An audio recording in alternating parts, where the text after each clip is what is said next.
के लिए डायलॉग तैयार किया था फोर लाइन में। अपने आप को मुगला है, हमको अनारकली समझ लिया होगा। कितना नचा रहा है।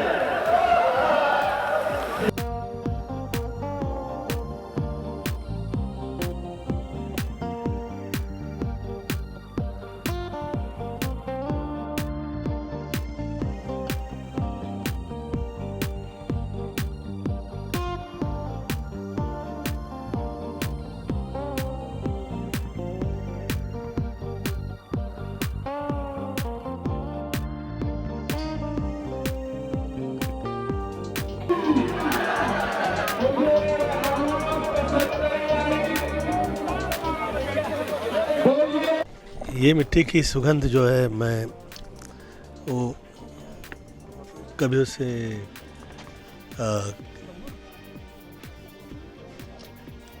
इस विषय से नहीं जोड़ सकता मैं, क्योंकि मैं यहीं की पैदाइश हूँ। मेरी मम्मी आदरणीय निर्मला देवी जी जो है वो बनारस में पैदा हुई और मैं यहीं का बच्चा हूँ। और शायद इसीलिए ऊपर वाले ने जो नाम और इज़्ज़त जो दी है, काशी विश्वनाथ ने जिस पे कृपा की है, पूरे विश्व में उनकी प्रसिद्धि हुई है। और अब उन विश्व प्रसिद्ध लोगों में ईश्वर ने मुझे भी एक स्थान दिया। मैं प्रणाम करता हूँ और यहाँ के बड़े बुज़ुर्गों को प्रणाम करता हूँ। और मेरी आदरणीय माता जी निर्मला देवी जी के प्रणाम करता हूँ। और आज पंकज और नीरज, आपके माध्यम से मैंने फिर यहाँ पे आज आप सभी से मुलाकात की, दंगल के पहलवानों से मुलाकात की। बहुत मैं धन्यवाद देता हूँ आप भाइयों का, जिनके माध्यम से ये आज ये यादगार कार्यक्रम जो उनके पिताजी ने शुरू किया था, आदरणीय गोपाल सिंह जी। गोपाल सिंह जी भी पूरे मुंबई शहर के अंदर उनकी प्रसिद्धि इस रही कि चाहे जो ठाकुर जहाँ से हो, यूपी का हो, कहीं से आया हुआ हो, तो वहाँ पे 100 टाइम खाना खाते हैं और कहीं जाओ तो उसका आदर सम्मान होगा। मैं जिस वक्त कांग्रेस पे था और उस टाइम पे तो ऐसी सिचुएशन क्रिएट कर दी गई थी कि एक ने तुझको जन्म दिया, एक ने तुझको पाला, हेरे कन्हैया किसको कहेगा तुम भैया। तो अभी सीधी सरल तो होती नहीं है कभी भी राजनीति, शायद ही होती होगी, शायद नहीं होती ही नहीं है, मेरे को लगता है कभी। जायज़ है ऐसा भी नहीं कहूँगा, परंतु वो अपना विकट रूप, विपरीत परिस्थितियाँ निर्माण कर देना और बहुत ही, मैं तो स्ट्रेट जो दिल में आया कह दिया करता था, क्योंकि इस विषय का भले मैं ज्ञाता नहीं, परंतु कहीं तो थोड़ा बहुत समझ में आ जाता है कि भैया एज एन एक्टर समझ में आ जाता है कि जो पात्र, ये जो भूमिका निभा रहा है अगला, ये कह रहा है, इसकी सोच अपनी कहाँ लगी हुई है, तो समझ में आ जाता है। तो उस टाइम पे ऐसा हुआ था, मैं लोगों से कह रहा था कि ये क्रिएटेड है, तो वो समय के लिए उस टाइम पे क्रिएट किया हुआ था और बाद में बंद हो गया। तो ये बंद हो जाता है फिर शुरू हो जाता है। All the best to whoever. मुझे आज फडणवीस जी आए हैं मुझे लगता है, और मैं बहुत शुभेच्छा प्रदान करता हूँ। और हम जितने जो आर्टिस्ट हैं उन पर सदैव जो है वो कृपा दृष्टि तो रहा ही करे, वो तो बहुत इम्पोर्टेंट है। और राज्य की व्यवस्था और उसमें आर्टिस्ट के पूरे समाज का सम्मान बना रहता है, तो क्रियाएं जो हुआ करती हैं उसमें आगे तकलीफ़ नहीं आती है। तो उसके लिए तो हम लोग की विनीति रहा ही करती है। और वो देखिए, मैं पक्षपात से तो मैं निकल आया हूँ बाहर, खटास तो है ही नहीं। मैं तो सिर्फ मुझे ऐसा लगा कि मैं इस विषय का ज्ञाता नहीं हूँ तो थोड़ा दूर हो जाऊँ, तो ऐसे ही रहा। अब देखिए, मैं 14-15 साल हो गया है मैं बाहर आ गया हूँ।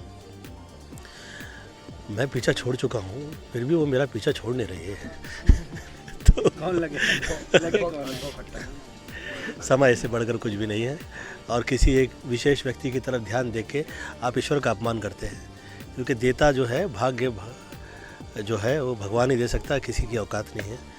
क्योंकि जो मुखौटा है, चाहे जो जहाँ का हो, वो पूरी तरह से जिम्मेदार तो होता नहीं है।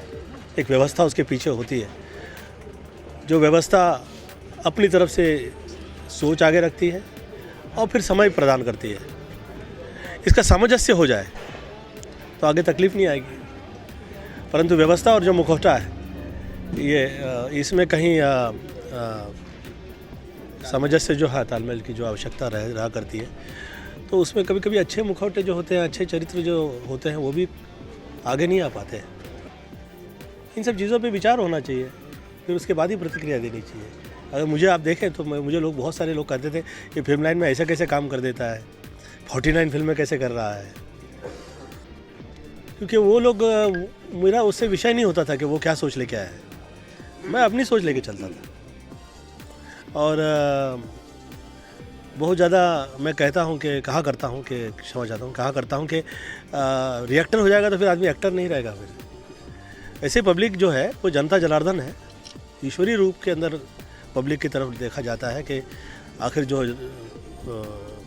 जो मिलेगा वो तो उन्हीं के माध्यम से मिलेगा, चाहे नेता हो या अभिनेता। गोविंदा आजकल ज्योतिष पे बहुत ज़्यादा फोकस कर रहा है। ऐसा नहीं है, मैं दिखावा नहीं करता हूँ। मैं शुरू से न्यूमरोलॉजी, एस्ट्रोलॉजी, वास्तुशास्त्र, रूपशास्त्र, धर्म, यज्ञ, पूजा प्रार्थना, दुआएं,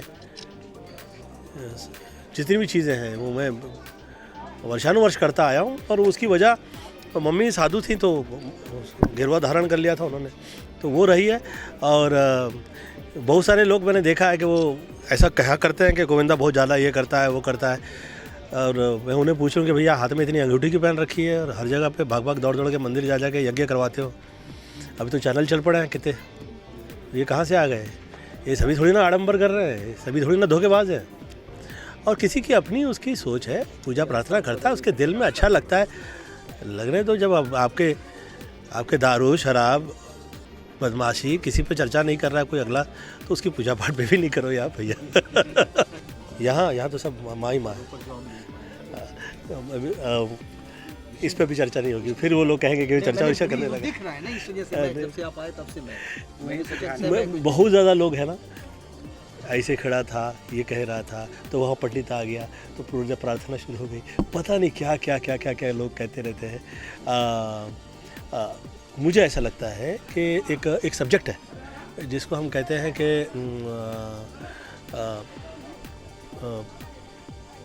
आप ऐसे किसी का रूप जो है उसका अपने हिसाब से प्रदर्शन कर देते हो, तो ऐसा बहुत हुआ मेरे साथ में। आई थिंक पिछले दिनों में तो क्या क्या न्यूज़ सुनता था मैं, गोविंदा जी की तबीयत ठीक नहीं है, ऐसा हो गया है, ये हो गया। मैं कभी परवाह ही नहीं किया, ऊपर वाले ने जो दिया उसका धन्यवाद देता रहता हूँ, शुक्रिया अदा करता हूँ।